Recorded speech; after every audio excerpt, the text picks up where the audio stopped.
what's going on, everybody? Welcome to one more round. I'm excited today to have Nicole on with me. If you like what you hear today, make sure you share, like, comment. I'm sure a lot of people can get value out of this. So Nicole Sutton is the founder of Courage to Change Coaching. She's a certified Shetty life and success coach and works with women on identifying patterns and triggers in their life that may be holding them back from connecting to their authentic selves. Through this process, her clients are becoming more confident and aware of the power they hold within themselves and creating a life they are proud of. When she is not coaching, you can catch her with her amazing husband and their 2 little girls. She loves checking out new restaurants, finding new trails to hike on, and enjoying a good old family movie night. Welcome, Nicole. Hi, thank you so much for having me. Absolutely. So exciting.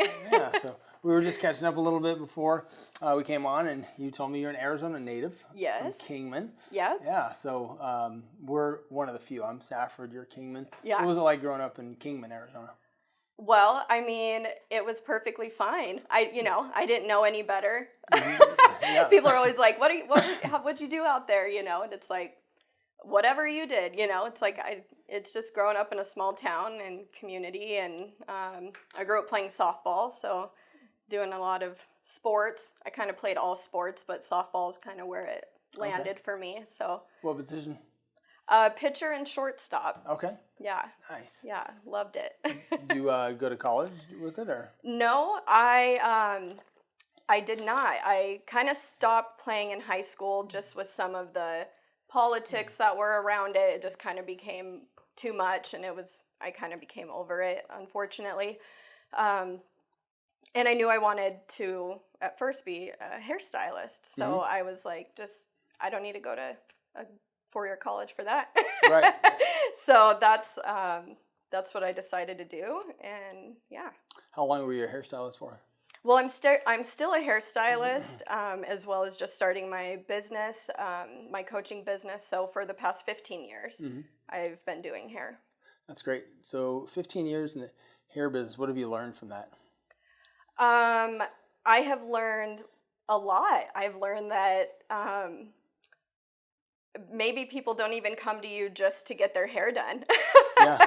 A lot of women are coming in and just talking with you.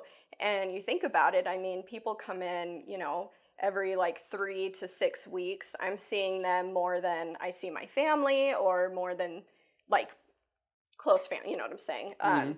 Or that they see their family. So yeah, you get really, connected and really grow some bonds there. So it's funny. One of my old business partners, he used to joke. He said, I think 20% of our customers pay us to do the work that we do. Yeah. 80% pay us to be their friend. Yes. And I'm like, yeah, that's true. Exactly. And it's that personal part of the business is so important, especially as a hairstylist. Oh yeah, yeah, definitely. So where do you practice out of?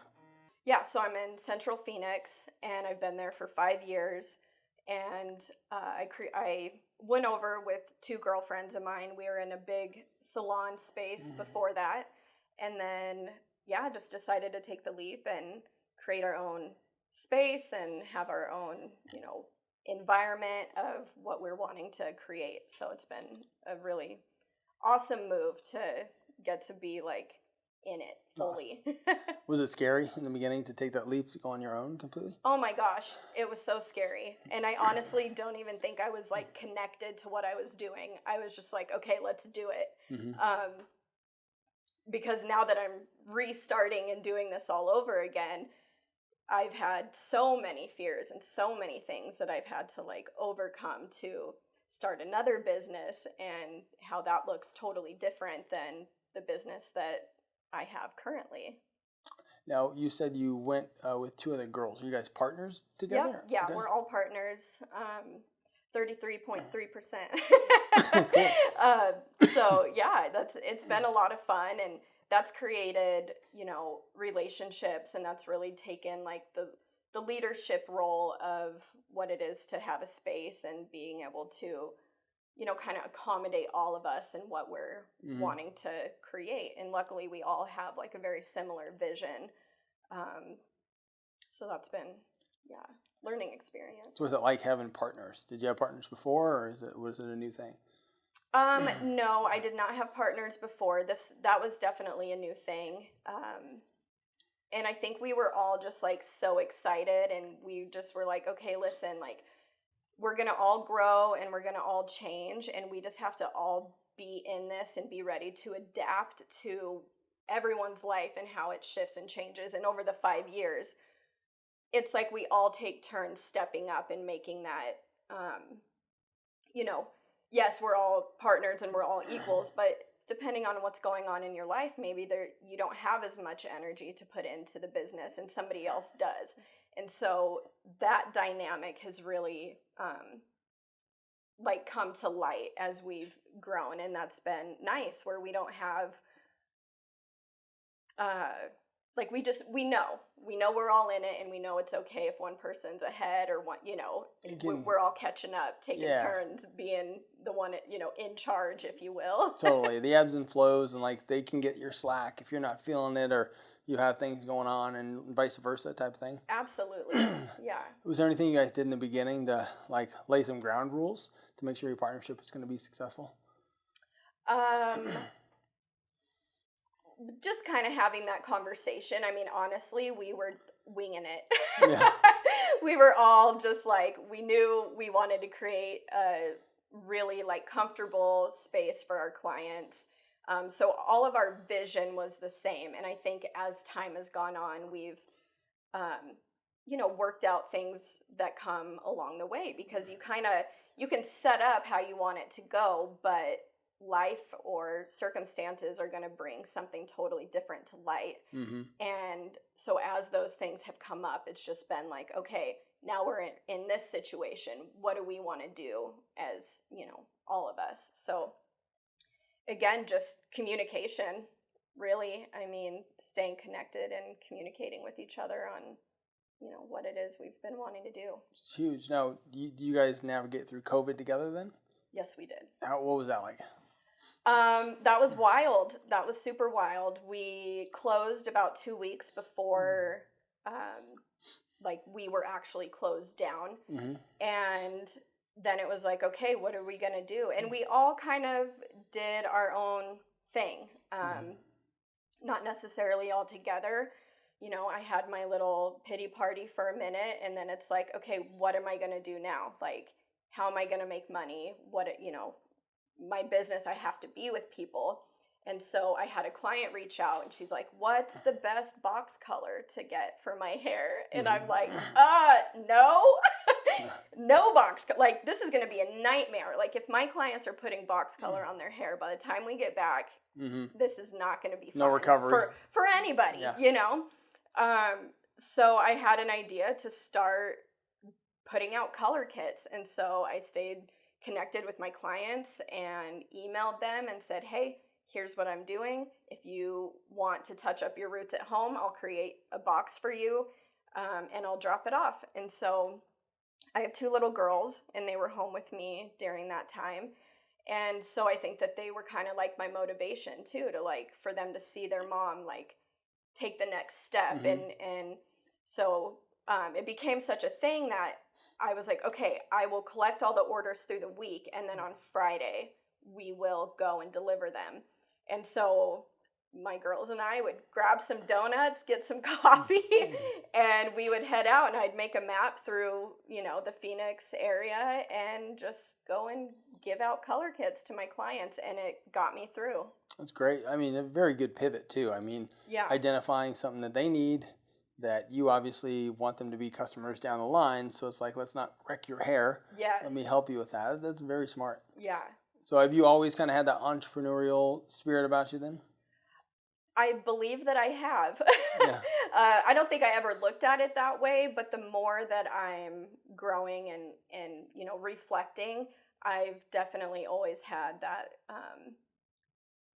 that spirit about me, that I enjoy being my own boss. I enjoy struggling and figuring it out and how to overcome it and to keep growing, and just not really, I've never been one to be under someone else's rules, It totally makes sense.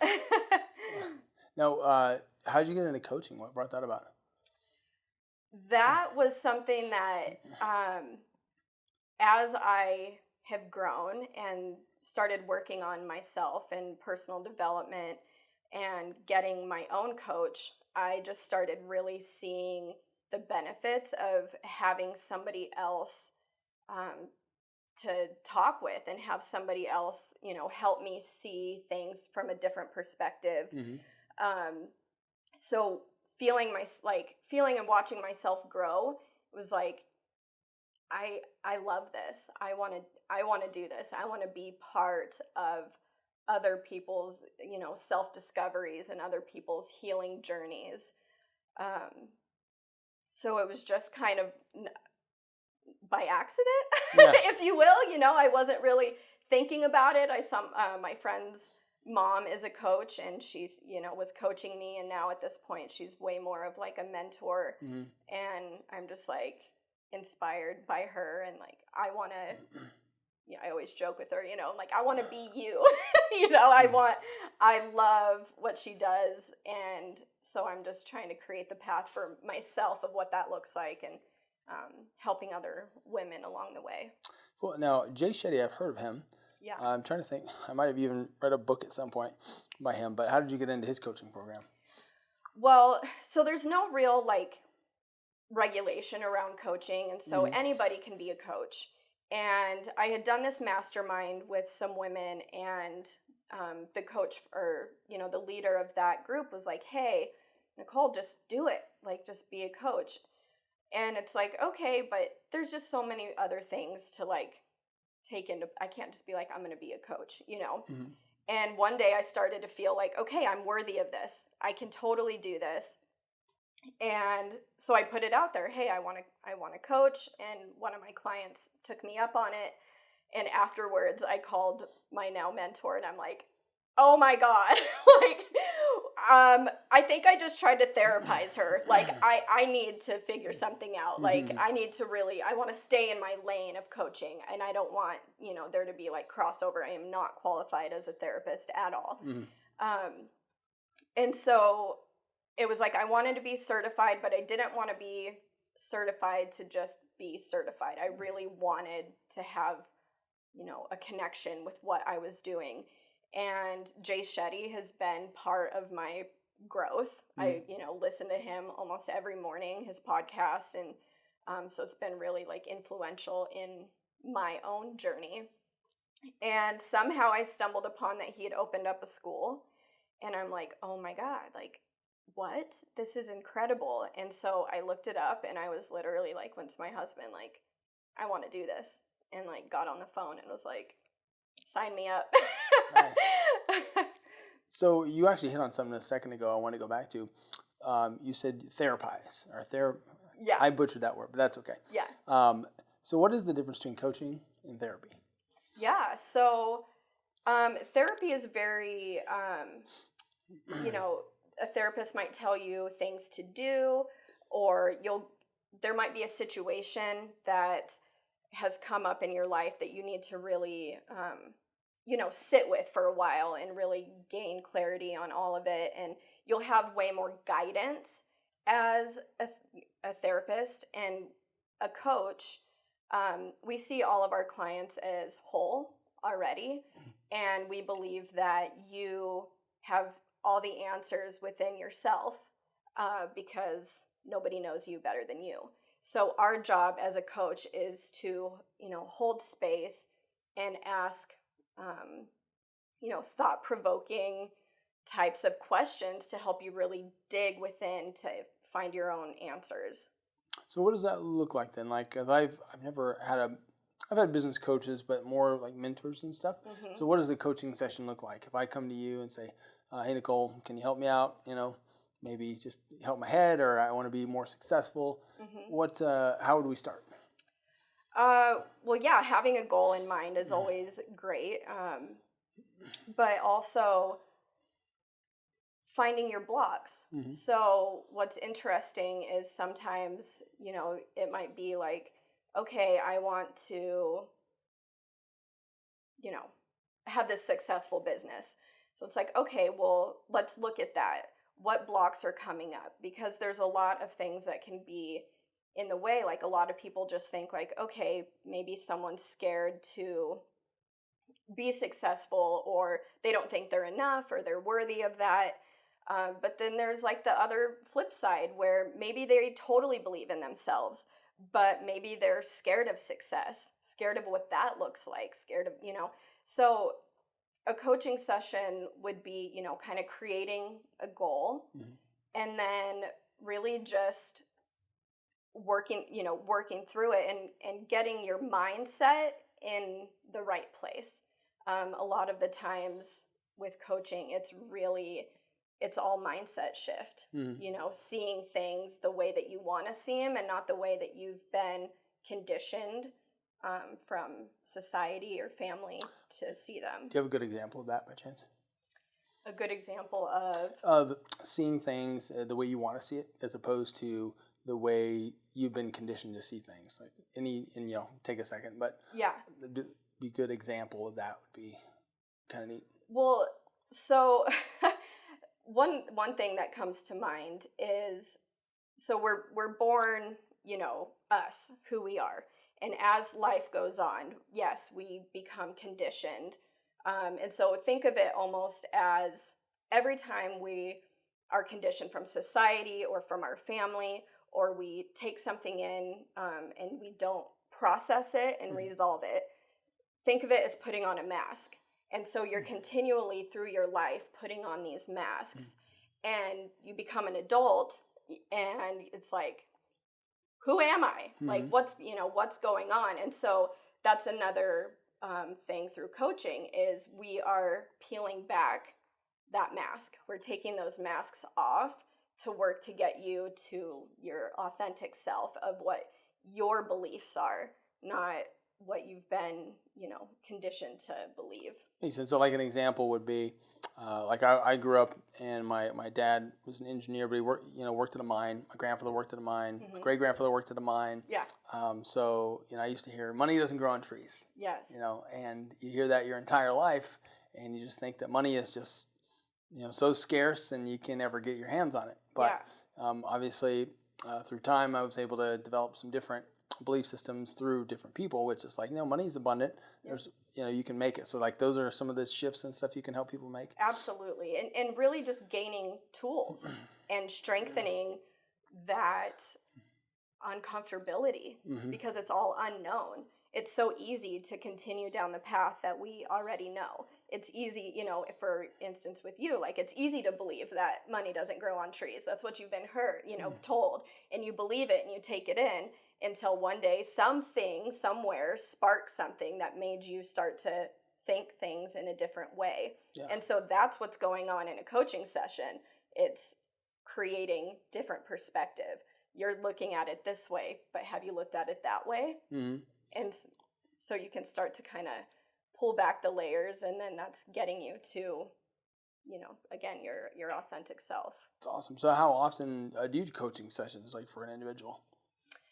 Right now most people like to do it once a week, which, might sound like a lot, but I mean, life's coming at us fast, and especially if they have like a goal in mind, meeting once a week and just keeping them on track. And then once they've been coming, for a while, if they feel like, okay, like bi-weekly or something like that. But typically I'm seeing my clients right now once a week. Okay. But how would somebody like sign up with you or inquire on more information? Through my website, which is couragechangecoaching.com. And yeah, every like the price sheet, everything is on there of what I do and what you would get out of our sessions. Awesome. And are there any particular types of people that you think you can help get the best results? Right now, I'm currently working with women. Okay. Kind of ages, a pretty broad range, 30 to 65, which sounds wild, but you get us all in a room and we're all experiencing, the same things. And so yeah, mostly women right now. Okay. No, it's a very good niche, especially you are a woman, so you understand maybe some struggles that I wouldn't necessarily understand. Yeah. Are they mostly entrepreneurs, or are they working within organizations? most of my clients right now are entrepreneurs, or just business women in the field in general. So, yeah. Awesome. Yeah. Cool. So where do you see it going? Like, what's your goal?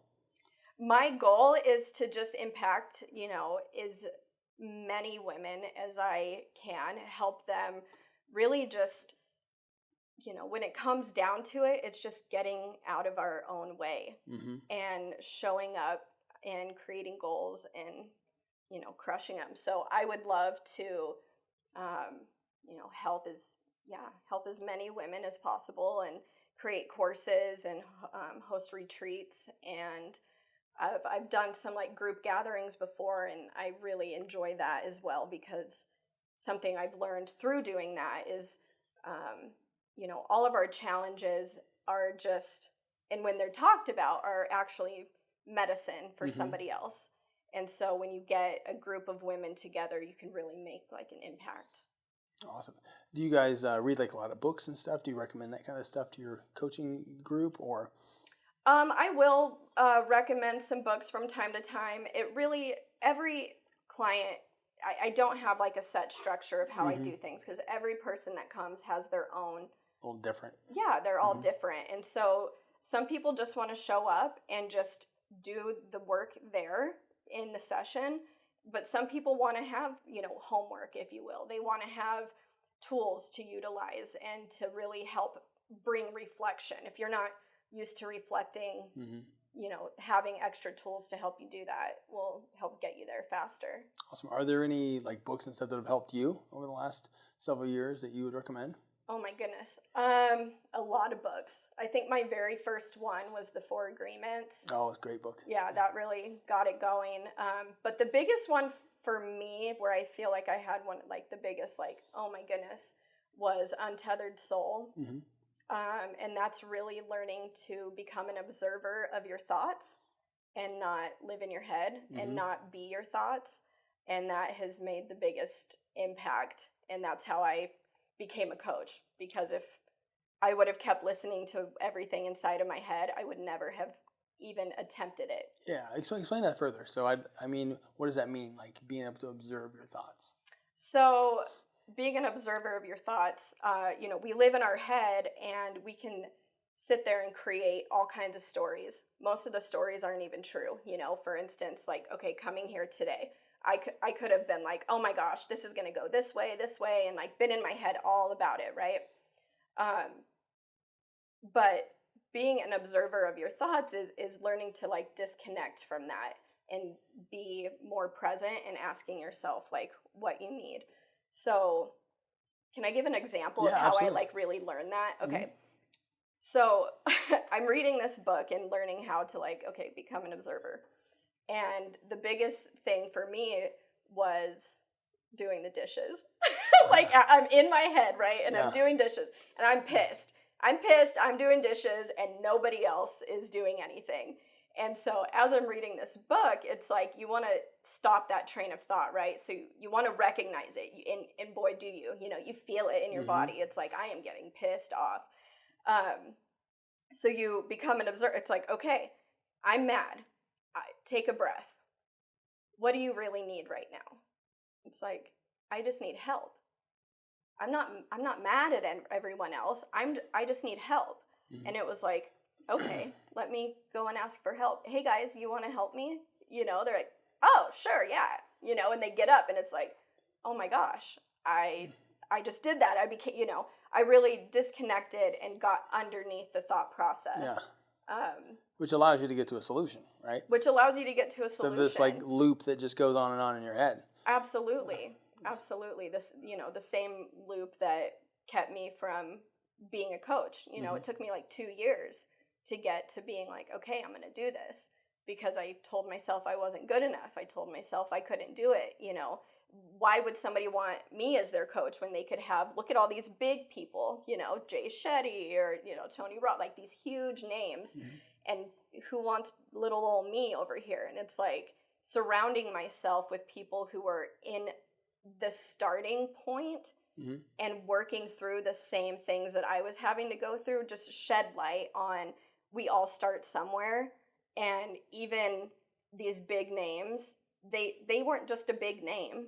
They had to work to get there. Yeah, it took them 10 years. It took them 10 years. Yeah, it took them years and years. So I'm forgetting what the question or where we were going with that. But yeah, just getting out of your own way, getting out of your head, getting out of your thoughts, looking at them, observing them.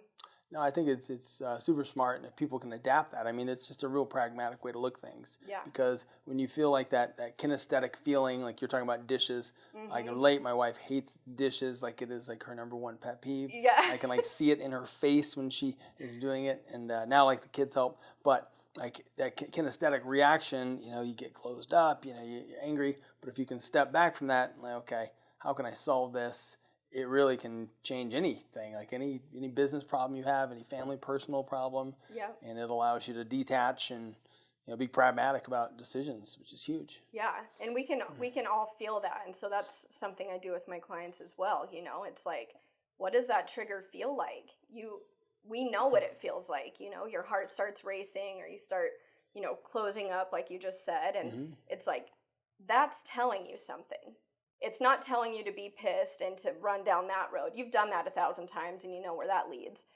Just take a breather. Just take a second and ask yourself, like, what's really underneath this feeling? And it changes your whole life. I mean, seriously, because you don't walk around being a victim anymore. You're taking, accountability for what's going on in your life. And that's what I'm working with these women on. It's like, we're accountable. We can't control anyone else. All we can do is control us. How we show up in a situation, and how we, create our mindset and live out a life that, we feel proud of. So that's awesome. Yeah. Cool. It sounds like you got a great business going, and obviously your salon business is still thriving. Yeah. So you mentioned your website, but are you on social media? Yes. Yeah, I'm on Instagram as well, and that is Courage to Change _coaching. Okay. Yeah. And at Facebook or anything, or just Instagram? Just Instagram. Yep. Oh, yeah, I like it. Keep it simple. Yeah. It's awesome. Well, this was great. I think very insightful for people. And hey, everybody, I hope you got a lot out of this. And if you're looking for a life coach, check out Nicole. Go to her website. I think she could be of great value to you, especially if you're a woman in business for yourself or looking to make those changes. So again, if you guys like this, make sure to subscribe to the channel. Like it, leave a comment for Nicole and I. And we appreciate you tuning in. We'll see you next time.